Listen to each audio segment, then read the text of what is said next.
गण गणपते नमः। मैं नीरू तनेजा आज आपको गणेश चतुर्थी व्रत कथा सुना रही हूँ।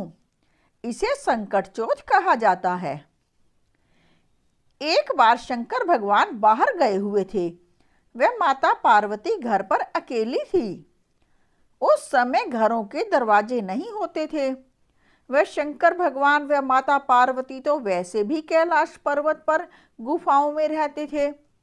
माता पार्वती को स्नान करना था, लेकिन बाहर पहरा देने के लिए कोई नहीं था। वह परेशान हो गई।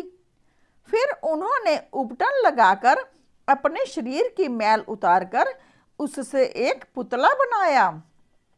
वह कहने लगी कि यदि मैं सती सावित्री हूं तो इस पुतले में प्राण आ जाएं, और मंत्र पढ़ने लगी।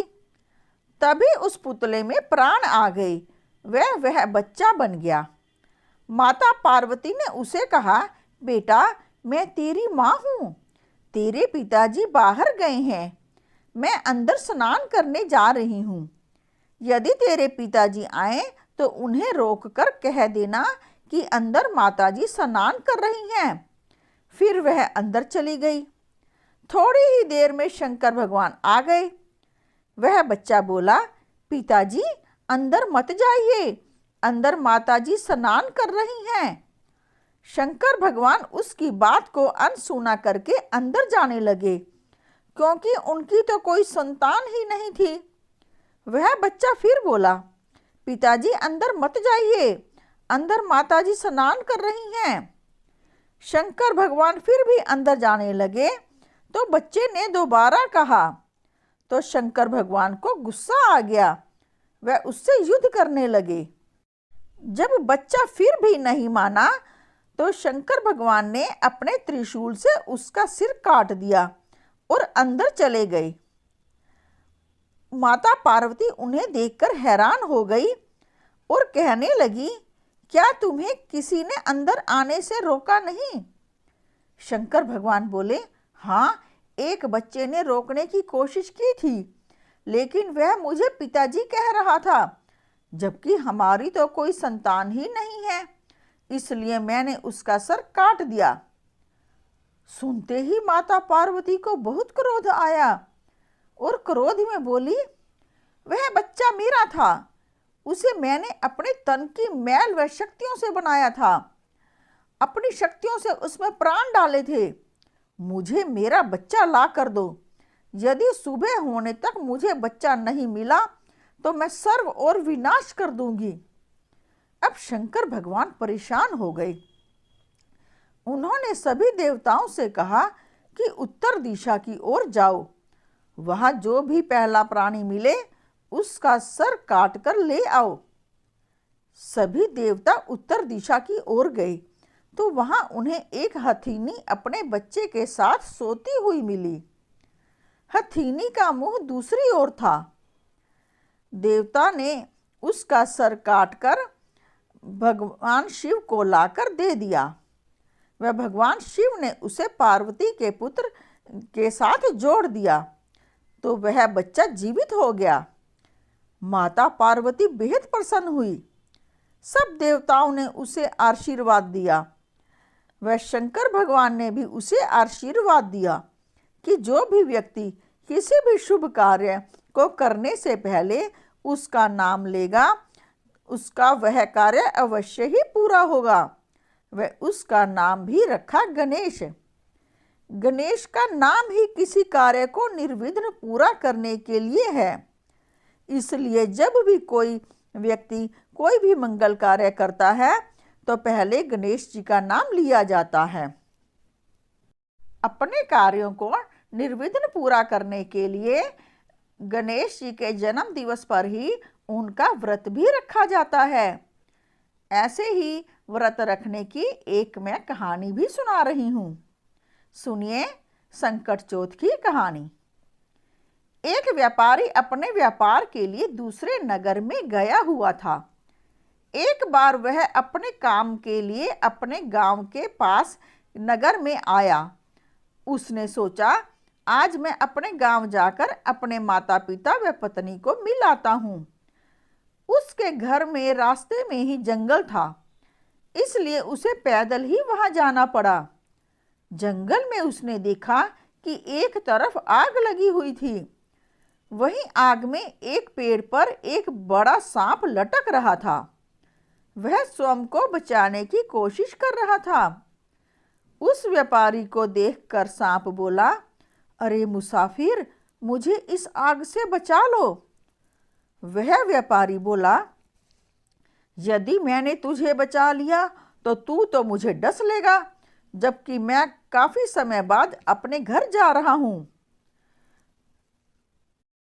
वह सांप गिड़गिड़ा कर बोला, नहीं, मैं वचन देता हूं, यदि तुम मुझे बचा लोगे तो मैं तुम्हें नहीं डसूंगा। उसके इस तरह वचन देने पर उस व्यापारी ने एक लंबी लाठी की मदद से उसे आग से बाहर निकाल दिया। बाहर आते ही वह सांप बोला, मैं तो कई दिन से भूखा हूं, अब तो मैं तुझे ही खाऊंगा। व्यापारी ने उसे उसके वचन की याद दिलाई तो वह बोला, हम वचन के बारे में कुछ नहीं जानते, मैं तो बस तुझे खाकर अपनी भूख शांत करूंगा। अब व्यापारी बोला, अच्छा ठीक है, देखो रात हो रही है, सुबह सुबह मैं वापस आ जाऊंगा। आज मुझे अपने घर में मिलने दो, सुबह जब जाऊंगा तो तुम मुझे खा लेना। मैंने तुम्हारी जान बचाई है, तुम इतना तो मेरे लिए कर सकते हो। सांप ने उसकी बात मान ली। फिर वह व्यापारी चला गया। उसके जाते ही सांप ने सोचा कि यदि यह अपनी बात से मुकर गया और वापस ना आया तो मैं तो भूखा रह जाऊंगा। वैसे भी मैंने भी तो अपना वचन तोड़ा है, फिर इंसान का तो क्या भरोसा। यह सोचकर सांप उस व्यापारी के पीछे पीछे चला गया। व्यापारी अपने घर गया तो उसकी पत्नी घर पर अकेली थी। वह माता पिता कहीं बाहर गए हुए थे। उसकी पत्नी ने उस दिन संकट चौथ का व्रत रखा हुआ था। वे दोनों बहुत खुश हुए। उसकी पत्नी ने व्रत की थाली को छिक्के पर रख दिया था, क्योंकि पहले समय में छिक्के ही होते थे। अपने पूजा की थाली को छिक्के पर रखने के पश्चात वह निश्चिंत होकर सो गई। उनका पलंग उस छिक्के के पास ही था। सांप भी पीछे से आया और उसके जूतों में छिप गया। उसने सोचा कि जैसे ही यह सुबह उठकर जूते पहनेगा मैं इसे डस लूंगा। लेकिन उसकी पत्नी ने तो संकट चौथ का व्रत रखा था, फिर उसके पति पर संकट कैसे आ सकता था। रात को छिक्का टूट गया। वह उस पर रखी पूजा की थाली नीचे गिर गई। नीचे ही उस व्यापारी के जूते रखे थे जिसमें वह सांप छिपा था। थाली में पूजा के लिए बनाई गई तिल और चूरी की गोलियां लोहे की बन गई, जो कि सीधे सांप को जा लगी, जिससे कि वह सांप मर गया और गणेश जी की शक्ति से वह सोने का हो गया। शोर सुनकर वे दोनों उठे तो देखा कि थाली गिरी पड़ी है, वे जूतों में लोहे की गोलियां, वह सोने का सांप पड़ा है। व्यापारी ने यह जान लिया कि जरूर ये वही सांप है जिसकी उसने जान बचाई थी, मगर फिर भी वह उसे खाना चाहता था। उसने अपनी पत्नी को पूरी बात बताई। उसकी पत्नी ने बताया कि उसने जो व्रत रखा था उसके पूजन में उसने तिल और चूरी की गोलियां बनाई थी। उन्हीं गोलियों ने लोहे की बनकर सांप से आपकी रक्षा की है। सुबह वह व्यापारी वापस अपने व्यापार के लिए चला गया। इधर उसकी पत्नी गर्भवती हो गई। कुछ दिन पश्चात उसके सास ससुर आए तो उन्हें अपनी बहू के गर्भवती होने का पता चला तो उसे बुरा भला कहने लगे।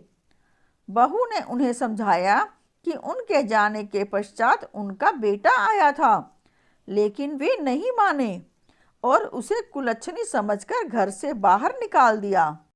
बहू ने भी गणेश जी का स्मरण करके स्वयं को पतिव्रता और सत्य प्रकट करने के लिए वहीं पर एक दिया जला दिया, जिसमें तेल की जगह पानी डाल दिया और दरवाजे पर एक लंबे तिनके से ताला बनाकर लटका दिया। वह तिनके से ही उसे बंद कर दिया। फिर कहने लगी, यदि मैं पतिव्रता हूँ, वह सत्य बोल रही हूँ, तो जब तक मैं वापस ना आ जाऊं, ये दिया यूं ही जलता रहेगा। वह ये ताला भी किसी से नहीं खुलेगा। ऐसा कहकर वह चली गई। व्यापारी की पत्नी अपने पास वाले नगर में आकर रहने लगी। संयोग से गणेश चतुर्थी पर ही उससे बेटे का जन्म हुआ। वह मेहनत मजदूरी करके अपने बेटे का पालन पोषण करने लगी और गणेश जी के व्रत भी रखती रही। उसे पूरा विश्वास था कि गणपति जी उसे न्याय अवश्य देंगे। इधर उसका पति व्यापार में व्यस्त हो गया और एक दिन उसका जहाज समुद्र में चलते चलते रुक गया। कई मिस्त्री बुलाए गए, मगर जहाज ठीक नहीं हुआ। वह अपने स्थान पर अड़ा रहा। बड़े बड़े वैज्ञानिक आए, पर जहाज नहीं हिला। उस व्यापारी ने परेशान होकर एक पंडित से सलाह ली। पंडित ने कहा कि यदि कोई ऐसा बच्चा जो गणेश चतुर्थी पर ही गर्भ में ठहरा हो, वह गणेश चतुर्थी पर ही पैदा हुआ हो, वह इस जहाज को ठीक कर सकता है। उस व्यापारी ने सब तरफ मुनादी फैला दी कि यदि कोई गणेश चतुर्थी पर ही गर्भ में ठहरने वाला, वह गणेश चतुर्थी पर ही पैदा हुआ बच्चा है, तो वह हमारे साथ चलकर जहाज को ठीक कर दे। बदले में उसे एक स्वर्ण से भरा थाल मिलेगा। एक बच्चे ने यह मुनादी सुन ली और जाकर अपनी माँ को बताया। उसकी माँ ने बताया कि तू ही ऐसा बच्चा है, जा बेटा, तू उसका जहाज ठीक कर दे। बच्चे ने जाकर उन्हें बताया। वह मुनादी बोलने वाले उस बच्चे को जहाज के पास ले गए। उस बच्चे ने अभी जहाज पर पाँव ही रखा था कि जहाज चलने लगा और बिल्कुल ठीक हो गया। वह व्यापारी खुशी से उसे स्वर्ण से भरा थाल देने लगा, मगर वह बच्चा तो अकेला था, इसलिए वह स्वयं उसके साथ चल पड़ा। उसके घर बच्चे की माँ को मिला तो देखा कि वह तो उसकी ही पत्नी है। वह पूछने लगा कि तुम यहाँ इस हाल में कैसे? तो उसकी पत्नी ने सारी बात बता दी। वह उसे लेकर गांव में अपने माता पिता के पास गया। वहां जाकर देखा तो उस समय भी वह दिया जल रहा था और वह तिनके का ताला भी लगा हुआ था, जो काफी प्रयास के पश्चात भी अनेक वर्षों तक भी किसी से नहीं खुला था। मगर उस स्त्री के हाथ लगाते ही वह ताला खुल गया। व्यापारी ने अपने माता पिता को बताया कि वह गणेश चतुर्थी की रात पर घर पर आया था, वह यह बच्चा भी उसी का ही है। तो उसके माता पिता को विश्वास हो गया और उन्होंने उससे माफ़ी मांगी और वे भी संकट चतुर्थी का व्रत करने लगे। व्यापारी की पत्नी अपने परिवार के साथ सुख से रहने लगी। बोलो गणपति महाराज की जय। अब आपसे प्रार्थना है कि यदि मेरे इस चैनल को सब्सक्राइब नहीं किया तो कृपया सब्सक्राइब का बटन अवश्य दबाएं।